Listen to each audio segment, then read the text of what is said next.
اگر آپ اس پہ غور کریں تو آداب معاشرت کا خلاصہ ہے یہ حدیث۔ آقا کریم نے ارشاد فرمایا اتنی دیر تک کوئی شخص کامل مومن نہیں ہو سکتا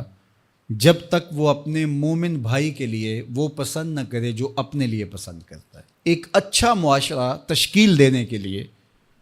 آپ کو کوئی رہنما اصول چاہیے گا تو اس سے بہتر آپ کو کوئی اصول نہیں ملے گا۔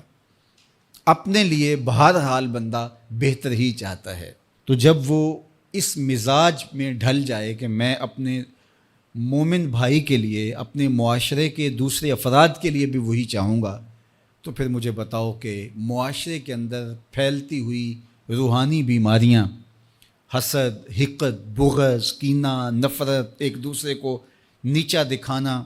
تکبر، رعونت، غرور، یہ ساری چیزیں یہ کہیں آپ کو نظر بھی نہیں آئیں۔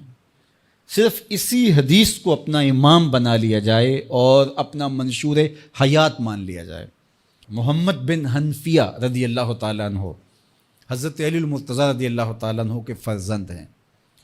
لیکن حضرت سیدہ فاطمہ الزہرا سلام اللہ علیہا سے نہیں ہیں، اور حضرت امام حسن رضی اللہ تعالیٰ عنہ حضور علیہ الصلوۃ والسلام کے نواسے، تو بھائی آپس میں، تو دونوں میں کسی معاملے میں شکر رنجی ہو جاتی ہے۔ شکر رنجی جس رنج میں مٹھاس ہو، شکر ہو، میٹھی ناراضگی، کوئی بغض حسد پہ مشتمل ناراضگی نہیں۔ تو حضرت محمد بن حنفیہ ایک دن بیٹھے تو سوچا کہ وہ میرے عمر میں بھی بڑے بھائی ہیں، اور پھر دوسری بات یہ ہے کہ وہ رسول خدا کی بیٹی کے بیٹے ہیں، ان کا یہ اعزاز ہے، بہرحال مجھے تو یہ اعزاز نہیں ہے، پھر جوانان جنت کے سردار بھی ہیں، تو میں ان سے ناراض ہوں، وہ میرے سے ناراض ہیں، تو بات بھی کوئی اتنی خاص نہیں، تو اب دن بھی 3 گزر رہے ہیں، چلو میں ان کو راضی کر لیتا ہوں۔ تو گھر سے نکلے ان کو راضی کرنے کے لیے، تو واپس آ گئے راستے سے،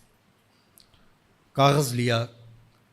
اور اس کے اوپر اپنے بھائی کے نام مکتوب لکھا کہ میں آپ کو راضی کرنے کے لیے گھر سے نکلا تھا،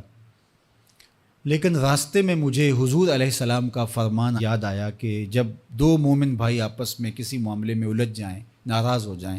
تو جو صلح میں پہل کرے گا وہ جنت میں بھی پہلے جائے گا۔ تو میں تو یہ گوارا نہیں کرتا کہ آپ سے پہلے جاؤں،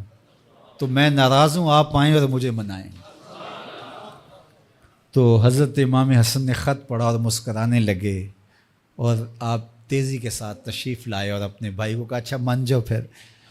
تو وہ مننے کے لیے تو پہلے ہی تیار تھے نا۔ تو جب آپ اپنے مومن بھائی کے لیے وہ پسند کریں گے جو اپنے لیے پسند کرتے ہیں، تو پھر زندگی گزارنے کا مزہ آنے لگے گا۔ نفس روکتا ہے یہ چیز میرے پاس ہے اس کے پاس نہ ہو، یہ اعزاز میرے پاس ہے اس کے پاس نہ ہو، اور اس کی ایک اپنی لذت ہے اور وہ مادی لذت ہے، اور ایک ہے باطن کی روح کی لذت۔ تو روح کی لذت نفس کی لذت سے کہیں زیادہ اور کہیں دیر پا اور کہیں مختلف ہے۔ اس لیے جب آپ قربانی دیتے ہیں، ایثار کرتے ہیں یا کسی کو ترجیح دیتے ہیں، تو اس کی جو روحانی لذت ہے، آپ کو بھوک لگی ہوئی ہے، تو آپ کو ایک روٹی مل گئی ہے، تو آپ کو ایک ایسا شخص نظر آیا جو آپ سے بھی زیادہ بھوکا ہے، اور آپ کسی نمائش کے لیے نہیں، محض اللہ کے رضا کے لیے اس کو روٹی دے کر کے دیکھیں، خود بھوک کاٹ کے دیکھیں، وہ مرغن کھانوں میں سرور نہیں آئے گا جو اس بھوک میں لطف آپ کو آئے گا۔ تو حضور علیہ السلام کا یہ فرمان اپنے عمل کا حصہ بنا لیں، اور اپنے بھائیوں سے، جو خونی رشتے سے جڑے ہوئے بھائی ہیں، وہاں سے شروع ہو کر کے پورے معاشرے کے اندر اس کا عملی نفاذ کریں۔ آپ کو اتنا سرور آئے گا اور باطن میں اتنا